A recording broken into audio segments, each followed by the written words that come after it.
Good morning, world. I coming to you folks from out here on the farm. So there's a nice little stand about an acre behind the house that we use for cleaning deer and things that we catch, and it's got kind of a picnic table on it, and it's an interesting little thing. I like the way it's designed. It's neat. And where it sits is out here. I've got a plain view down the fields behind me, out into the trees, and it's nice. So anyway,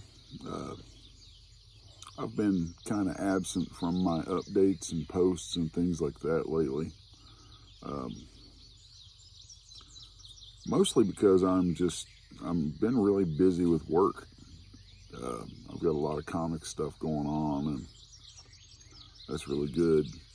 Homestead is, I think 5 pages from being done. I may end up getting most of that done today. Homestead's interior pages should be done sometime tomorrow. And then it'll take me a couple days to whip out the 2 paintings that are left on it. So it's been a hell of a project.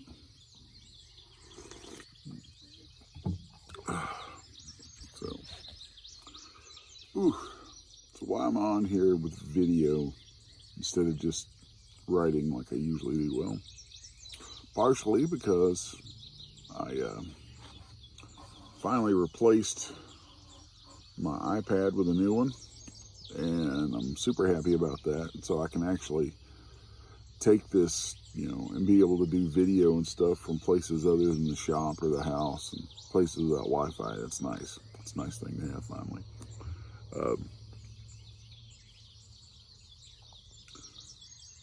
I'm thinking quite a bit about just the nature of things, and this whole trip since I had a stroke has been bizarre. A lot of learning. I've learned a lot about the people around me.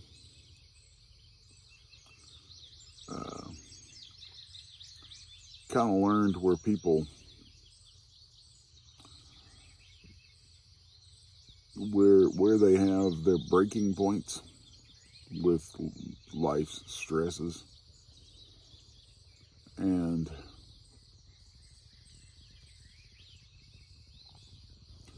that's an interesting thing to mull over. It's figuring out what the breaking points are for people around you. And I think it's something to take into a lot of consideration, that I wish I had thought about this kind of thing when I was younger. I got my tea. Thanks, Charles. This tea is great.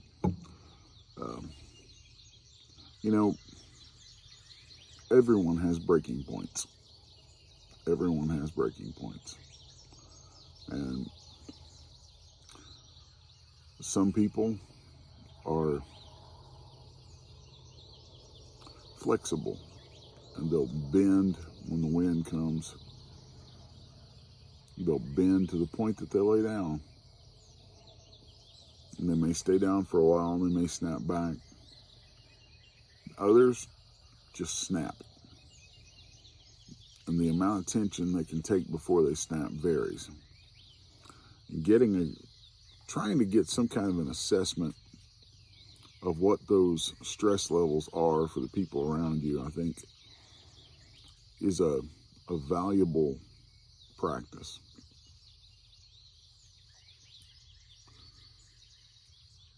I think that when you start to assess the stress levels of people around you and what they can and can't take, then you can start to figure out what you can do to help alleviate it, or things that you can do to help strengthen them against it. And it's interesting. Can you just imagine for a minute what your life would be like if you figure that out? If you figure out how to, or a way of discerning, what the people around you can and can't take, and then move into ways of gently helping them be able to take more, helping them get stronger so they can take more. And then imagine what life would be like if they in turn picked up that same sort of skill and applied it in reverse to you. Now, if you've got, say, 2, 3, 4, 5, 10 people in your life, and that is applied to you, and then can be applied to them and reciprocate from them to you, and then between each of them, then in aggregate, the overall stress level of that entire group is going to be able to get lower and lower, and you'll start to work with each other better, and everyone will work through their problems much better just by paying attention to what stresses each other out, what the breaking points are, and in a loving sort of way trying to help each other grow past those so that they get stronger and can then be able to handle more. It's kind of a theme that I see in life a lot, or my life a lot, is that of handling burdens. Without going into any real depth on my personal background,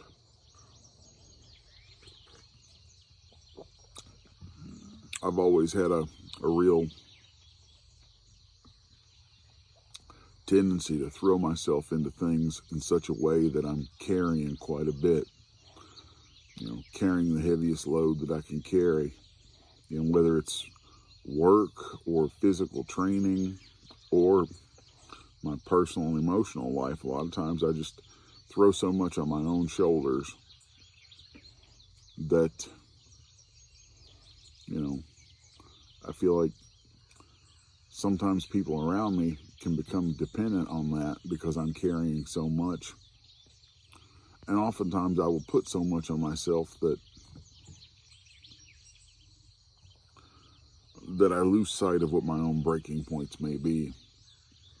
And, it's just like lifting weights. You get stronger through incremental increases of weight and adding the stress. But if you add too much, you won't have any gains. You won't, if you're, let's pick a number. If you're benching 150 and you can squeeze out that 150, and that the stress of that 150 works for you, and you're able to handle that really, really well, then it's time to go up to 160. And that's going to hurt a little bit. It's going to tax you a little bit.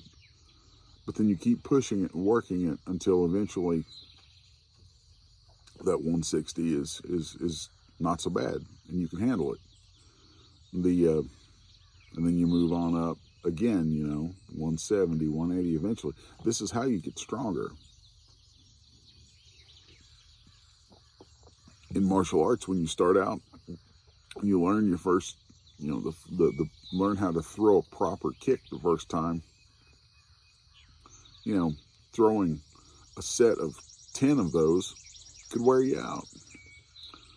But then, you throw that set of 10 and you practice it and you repeat it, and it becomes easier. Then it goes up to 15 or 20. Pretty soon you're working through sets of 100 plus kicks, getting your cardio in, getting yourself really up and running through repetition and discipline, but you're adding the stress at a level just past what you can handle. And I think the same's true when it comes to your emotional health and your relationships. You have to be willing to take on just enough stress that it pushes your boundaries. Sometimes you have to push back on others and give them just enough stress to push on their boundaries. But if there's too much in any direction, something's going to break. So this is something that has been on my mind quite a bit for a while. So for anyone watching this who doesn't know, I just passed 4 months now since having a stroke this past February. So it's 4 months since I had my stroke, and I spent, I think, a week and a half, 2 weeks roughly in the hospital, with a week of it in the intensive care unit. And then spent a month, almost a month, or just shy of a month, in an inpatient rehab center, basically relearning how to walk, mostly, and learning quite a bit about the longer term rehab that it was going to take to restore my arm, which, when I had the stroke, there were folks who thought that I'd probably never walk again, would certainly never use the arm again. And,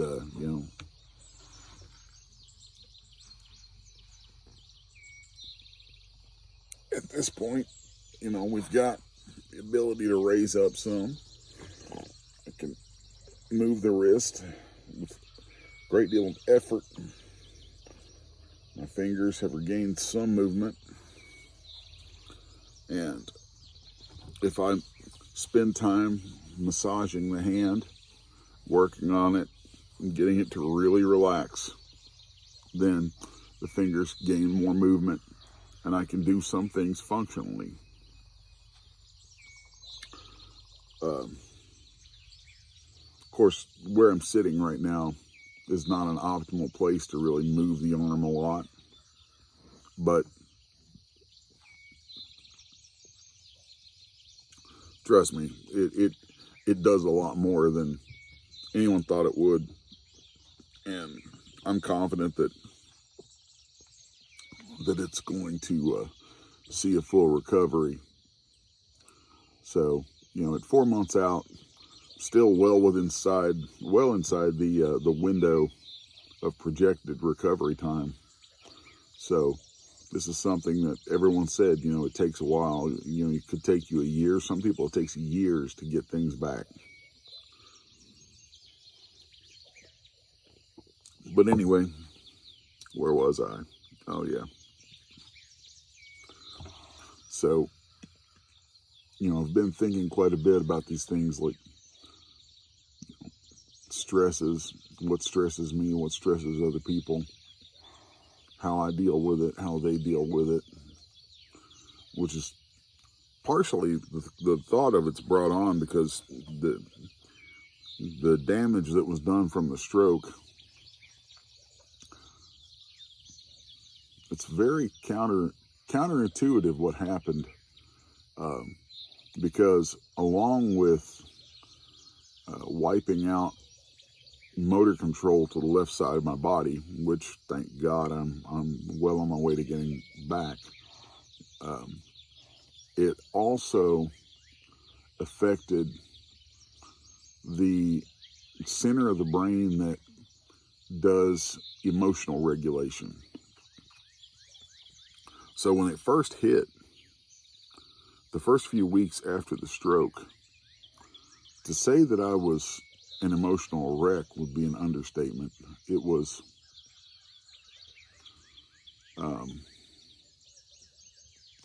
having a stroke is difficult to begin with.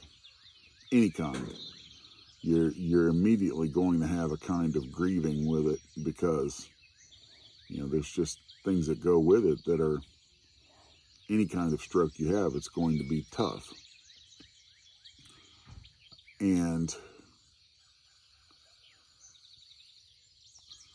having had it affect the regulatory control of my emotions meant that the things that I would feel even more intensely, which I'm naturally a very passionate person to begin with. So all of that was amped up dramatically. And it really became hard to regulate myself in terms of the onset of emotions. So for instance, I could watch a movie, and something that might before have made me say, oh, well, that's really sad, would now just cause me to cry uncontrollably. Oh, hear the chickens back there. It also affected my face a little bit, which I can see the effect, but a lot of folks don't notice. The left side of my face has a slight, a bit of a tick to it. And a lot of times the left side of my mouth will start to smile kind of uncontrollably, which is really weird. And it's like a tell. If I'm feeling nervous about something, or I'm starting to have an emotional buildup, this side will just start to spread up into a smile. So anyway, thinking back on my, stress and stress regulation and all that, and the way that the strokes affected my emotions, the way that I've dealt with it is probably something that I've needed to do for a long time. It's forced me to be on guard far more about my emotions. Forced me to learn to extract myself from the deeply emotional situations very quickly. Which, sometimes you can't. Sometimes they slip up on you and catch you before you realize it. But typically, more and more, I find myself, as the emotions build, getting better and better at being able to step away from it. There goes a truck back in the distance.